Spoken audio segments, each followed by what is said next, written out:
বাংলাদেশে নির্বাচনের হাওয়া বেশ জোরে সোরেই বইছে, আর তার সাথে রাজনৈতিক উত্তাপও কিন্তু বাড়ছে। মনে হচ্ছে আলোচনার কেন্দ্রে এখন ওই অন্তর্বর্তীকালীন সরকারের প্রধান উপদেষ্টার পদটা। হ্যাঁ, বিশেষ করে ডক্টর মোহাম্মদ ইউনূসের থাকা না থাকা নিয়ে, তাই না? ঠিক তাই। সমকালের রিপোর্টে দেখলাম বিএনপি, জামায়াত, এনসিপি এই দলগুলো মিলে নাকি নতুন নাম প্রস্তাব করেছে। হ্যাঁ, আর খবরটা হলো সেই প্রস্তাবে ডক্টর ইউনূসের নামটা নেই। নেই। আচ্ছা, এটা তো বেশ বড় একটা ব্যাপার। এর মানেটা ঠিক কি দাঁড়াচ্ছে একটু বুঝিয়ে বলবেন? অবশ্যই। দেখুন, সাংবিধানিকভাবে এই পদটা তো নিরপেক্ষ নির্বাচনের জন্য খুব গুরুত্বপূর্ণ। একটা প্রতীকী গুরুত্ব আছে। হ্যাঁ, তা তো বটেই।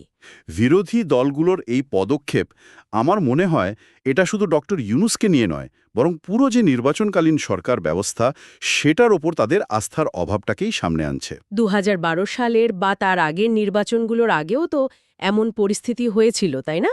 উপদেষ্টা পরিষদ নিয়ে টানাপোড়েন। হ্যাঁ, অনেকটা সেরকমই। ইতিহাসের পুনরাবৃত্তি বলা যেতে পারে কিছুটা। সংবিধান তো বলছে নির্বাচনের সময় একটা নিরপেক্ষ সরকার থাকতে হবে। যদিও অতীতে আমরা দেখেছি, যেমন আওয়ামী লীগ সরকারের সময় সেই নিরপেক্ষতা নিয়ে প্রশ্ন উঠেছিল। ঠিক। তাহলে কি বিরোধী দলগুলো ভাবছে যে আম, নতুন কাউকে আনলেই সেই নিরপেক্ষতা নিশ্চিত হয়ে যাবে? দেখুন, তাদের চাওয়াটা সেরকমই। প্রধান উপদেষ্টার মুখ বদলানোটা তাদের কাছে একটা বড় প্রতীকী পদক্ষেপ। আচ্ছা। তারা হয়তো দেখাতে চাইছে যে এই যে বর্তমান ব্যবস্থা, এটার উপর তাদের ভরসা নেই, আর স্বচ্ছতার জন্য একটা পরিবর্তন জরুরি। এটা কিন্তু নির্বাচন কমিশনের নিরপেক্ষতার চাইতেও গভীরে, পুরো সিস্টেমের ওপর আস্থার সংকট। এদিকে আবার প্রেস সচিব শফিকুল আলম তিনি তো বলছেন ডিসেম্বরের মধ্যেই নির্বাচনের সব প্রস্তুতি শেষ হয়ে যাবে। প্রস্তুতি চলছে। এর মধ্যে নাকি প্রায় ১৭,০০০ নতুন লোক নিয়োগ হচ্ছে। নিরাপত্তা দেখবে সেনাবাহিনী, প্রশাসনকে নিরপেক্ষ থাকার ট্রেনিংও দেওয়া হচ্ছে। আয়োজন তো বেশ বড়সড়। আয়োজন চলছে, ঠিকই বলেছেন। কিন্তু এখানেই একটা বড় কিন্তু আছে। বিরোধী দলগুলোর অভিযোগটা শুনুন। কি অভিযোগ?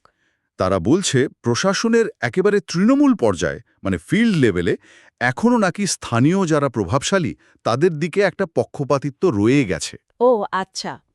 তো এই যে ১৭,০০০ নতুন নিয়োগ, তারা কতটা ট্রেনিং পাবে, বা আদতে একেবারে মাঠ পর্যায়ে কতটা নিরপেক্ষ ভূমিকা পালন করতে পারবে, সেটা কিন্তু একটা বিরাট প্রশ্ন।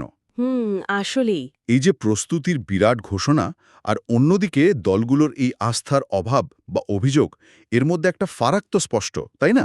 একদম। একদিকে এলাহি আয়োজন, অন্যদিকে ভরসার অভাব আর পক্ষপাতের ভয়। দুটো বিপরীত চিত্র। ঠিক। তাহলে এই পরিস্থিতিতে দাঁড়িয়ে মূল প্রশ্নটা আসলে কি? ভোটের আসল নিরাপত্তা, নিরপেক্ষতা, সেটা কে নিশ্চিত করবে? শুধু কি প্রধান উপদেষ্টা বদলালেই সব ঠিক হয়ে যাবে? না, না, শুধু উপদেষ্টা বদলালে তো হবে না। দেখুন, ব্যাপারটা তার চেয়েও জটিল। কে ওই পদে থাকছেন তার চেয়েও বড় বিষয় হয়ে দাঁড়িয়েছে পুরো যে প্রক্রিয়াটা, তার ওপর রাজনৈতিক দলগুলোর, এমনকি সাধারণ মানুষের আস্থা ফেরানো। হ্যাঁ, আস্থার জায়গাটাই আসল। সরকারি প্রস্তুতি তো জরুরি, আমি বলছি না যে জরুরি নয়, কিন্তু সেটা যথেষ্ট কিনা, বা সব দলের কাছে সেটা গ্রহণযোগ্য হচ্ছে কিনা, চ্যালেঞ্জটা তো সেখানেই। হুম। তাহলে আজকের এই আলোচনা থেকে যেটা বুঝলাম, ডক্টর ইউনূসের নাম থাকা বা না থাকা এটা একটা বড় খবর ঠিকই, কিন্তু এর পেছনের মূল ইস্যুটা আরও গভীর। হ্যাঁ, মূল ব্যাপারটা হলো নির্বাচনকালীন সরকার এবং পুরো নির্বাচনী প্রক্রিয়ার উপর একটা গভীর রাজনৈতিক অনাস্থা। একদিকে সরকারি প্রস্তুতির জোর আশ্বাস, অন্যদিকে বিরোধী শিবিরের তীব্র সংশয়। এই নিয়ে কি তাহলে এগোচ্ছে পরিস্থিতি? আপাতত তাই মনে হচ্ছে। এই যে বিভিন্ন প্রতিবেদন আমরা দেখছি, ঘটনাগুলো ঘটছে, এগুলো বিশ্লেষণ করলে একটা প্রশ্ন কিন্তু থেকেই যায়।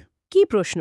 এই যে নির্দিষ্ট কোনো ব্যক্তিকে পদে আনা বা সরানো, এই যে একটা চর্চা, এর বাইরে গিয়ে বাংলাদেশের রাজনৈতিক কাঠামোতে এমন কি মৌলিক সংস্কার আসলে দরকার? এমন কি পরিবর্তন আনা প্রয়োজন, যা এই নির্বাচন ঘিরে তৈরি হওয়া আস্থার সংকটকে স্থায়ীভাবে দূর করতে পারে? Systemic change. হ্যাঁ।